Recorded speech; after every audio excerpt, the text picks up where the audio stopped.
Hello and welcome to a show that combines the thrill of spreadsheets with the comedic stylings of, well, me trying to explain spreadsheets. If you think numbers and comedy don't mix, you're in for a surprise, or at least I hope you are.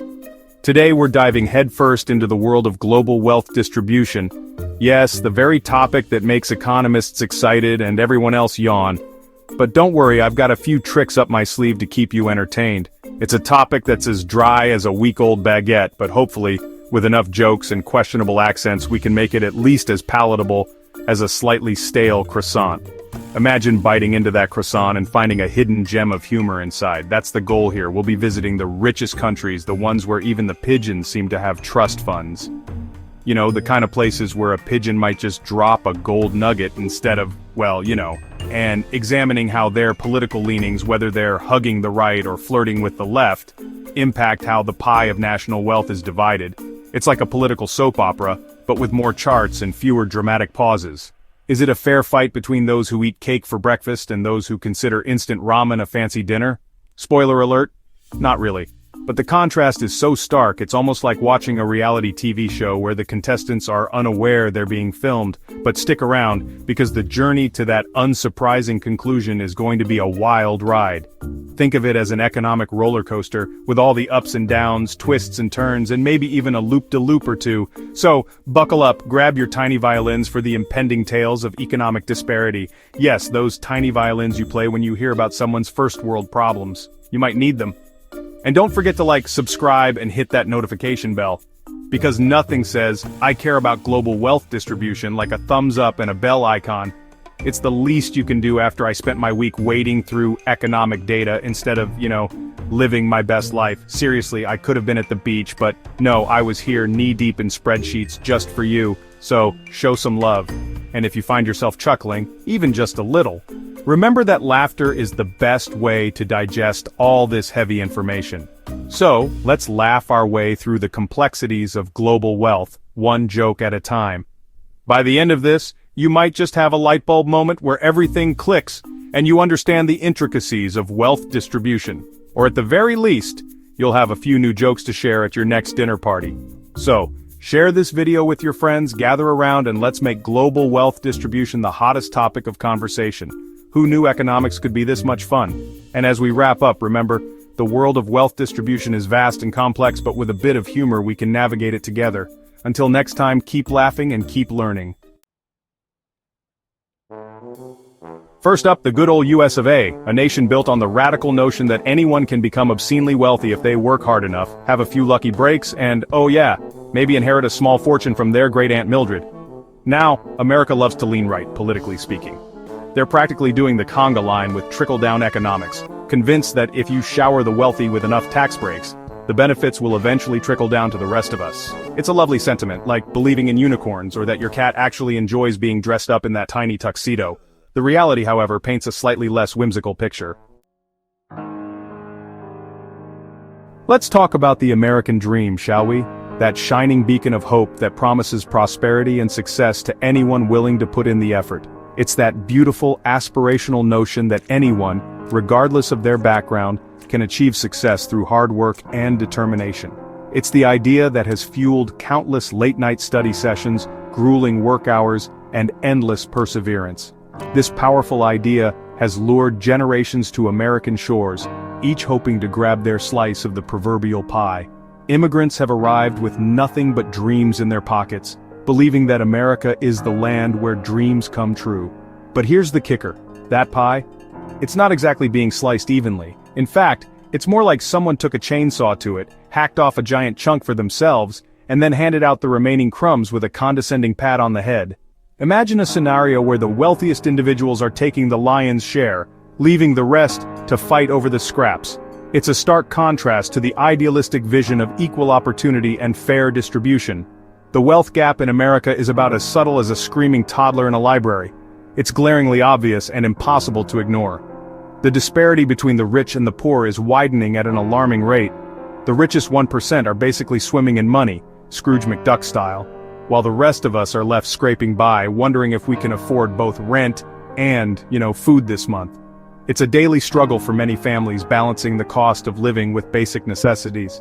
It's enough to make you want to renounce capitalism and move to a yurt in the wilderness, subsisting on berries and the bitter tears of disillusioned millennials.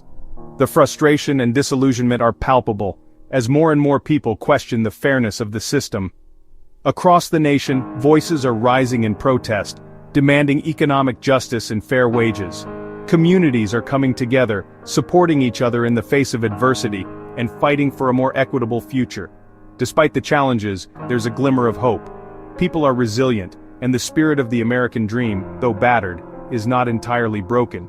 Together we can strive to rebuild a system that truly offers equal opportunities for all. Now let's hop across the pond to Norway, a country so left-leaning they practically apologize for cutting in line at the grocery store. They've embraced the welfare state with the enthusiasm of a golden retriever at a tennis ball factory, believing that everyone deserves a decent standard of living regardless of their income. It's enough to make a die-hard capitalist break out in hives, but stay with me here. So, how's that whole socialist utopia thing working out for them? Well, surprisingly well, actually. Norway consistently ranks among the happiest and most prosperous countries in the world. They have free healthcare, free education, and a social safety net that would make even the most hardened cynic crack a smile. It's almost enough to make you believe in the power of collective good, or at least in the magical properties of whatever they're putting in the water up there. The income distribution in Norway is about as level as a pancake. Sure, they have their fair share of wealthy individuals, but even the richest Norwegians would struggle to compete with the obscene fortunes of their American counterparts. And you know what? They seem pretty okay with that. Because in Norway, it's not just about individual wealth, it's about collective well-being. It's a radical concept, I know, but stick with me here. So, what can we learn from these two very different approaches to wealth distribution? Well, for starters, it seems that prioritizing the well-being of all citizens, not just the wealthiest few, might actually lead to a more prosperous and harmonious society. Who knew, right? It's almost as if treating people with dignity and respect regardless of their income is a good thing. Of course, it's not quite as simple as copying and pasting Norway's policies onto the United States. Every country has its own unique set of challenges and circumstances, but it does raise some interesting questions about the American dream.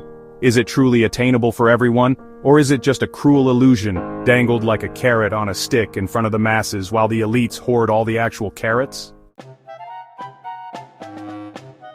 Now let's take a trip down south to Brazil, a country that's no stranger to right-leaning politics. They've had their fair share of leaders who believe in the power of the free market, the importance of individual responsibility, and the inherent right of the wealthy to wear white pants after Labor Day. But here's the thing. Brazil's story doesn't quite fit the neat narrative we've established so far. Chapter 7. Brazil. When trickle-down economics turns into a drip. You see, in Brazil, those right-leaning policies haven't exactly translated into widespread prosperity. The wealth gap is wider than a telenovela plot twist, and social mobility is about as common as a sober carnival.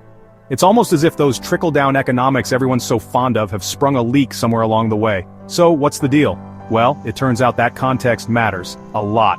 You can't just take a set of economic policies, plop them down in a new country, and expect them to magically work the same way. It's like assuming that a recipe for chocolate chip cookies will turn out identically whether you bake it in a state-of-the-art oven or over a campfire. Spoiler alert, it won't. Chapter 8. Venezuela. A left turn into, well, this is awkward. And finally, let's swing over to Venezuela, a country that's taken a hard left turn, politically speaking. They've embraced socialism with the fervor of a college student discovering Bernie Sanders memes for the first time, but again, things haven't quite gone according to the textbook. Chapter 9. Venezuela, when good intentions meet bad policy, and worse outcomes. Venezuela, despite its abundance of oil wealth, has been grappling with hyperinflation, food shortages, and a political crisis that's about as stable as a Jenga tower built on a roller coaster. It's a stark reminder that even the best intentions can go awry when economic policies are poorly implemented or, let's face it, sometimes just plain bad. The takeaway here, there isn't a one-size-fits-all solution to wealth inequality. What works in one country might be a disaster in another. It's about finding the right balance, the sweet spot between economic growth and social equity. It's about creating a system where everyone has the opportunity to succeed, not just those born with a silver spoon in their mouths or, a trust fund in the Cayman Islands. Chapter 10, it's not left versus right, it's context, stupid. So what have we learned today, kids? Well, it's not just about memorizing facts or figures, it's about understanding the bigger picture, the context in which these facts exist. Well, aside from the fact that economic discussions are infinitely more bearable with a healthy dose of sarcasm, it seems that the relationship between a country's political leanings and its income distribution is about as straightforward as a game of Twister after a bottle of tequila. Imagine trying to make sense of a tangled mess of limbs and colors while slightly tipsy. That's how convoluted these discussions can get. It's not as simple as saying that left-leaning policies always lead to greater equality, or that right-leaning policies inevitably create vast wealth disparities. The truth is, both sides have their merits and pitfalls, and the outcomes often depend on a myriad of factors that go beyond mere political ideology. The reality, as always, is far more nuanced, messy, and resistant to being neatly categorized. Context matters. History matters. The socioeconomic conditions, cultural background, and even the global environment at the time play crucial roles in shaping the effectiveness of any policy, and frankly, so does a healthy dose of common sense, something that seems to be in tragically short supply these days. It's easy to get lost in the rhetoric and lose sight of practical solutions that can actually make a difference in people's lives. The point is, there's no magic formula, no single economic ideology that holds the key to a fair and just society. It's a complex puzzle that requires pieces from various ideologies, adapted to fit the unique context of each situation. But by understanding the complexities, by engaging in thoughtful debate, and by demanding better from our leaders, we can at least strive to create a world where the gap between the haves and the have-nots is a little less, well, obscene. It's about pushing for policies that are informed by evidence, tailored to the needs of the people, and flexible enough to adapt to changing circumstances. It's about recognizing that no single approach has all the answers, and that the best solutions often come from a blend of ideas, grounded in a deep understanding of the context in which they are applied. So, let's keep the conversation going. Let's challenge our assumptions, listen to different perspectives, and work together to build a more equitable society. Because at the end of the day, it's not about left or right, it's about finding the right context to make meaningful change. Outro. So what's the moral of this economic roller coaster? Well, there you have it. A whirlwind tour of global wealth distribution, complete with more statistics than a baseball game, and more questionable accents than a low-budget spy thriller. We've laughed, we've cried, mostly at the state of global income inequality, and hopefully we've all learned a thing or two. The main takeaway? It's complicated, like really complicated. But hey, at least we're all in this hot mess together. So next time you find yourself debating the merits of capitalism versus socialism, remember this: it's not about picking a side, it's about finding solutions that work. And on that uplifting note, don't forget to like, subscribe, and hit that notification bell. Because if you thought this was fun, just wait until we tackle the national debt. Spoiler alert, it involves a lot more zeros and a lot less laughter. Thanks for watching.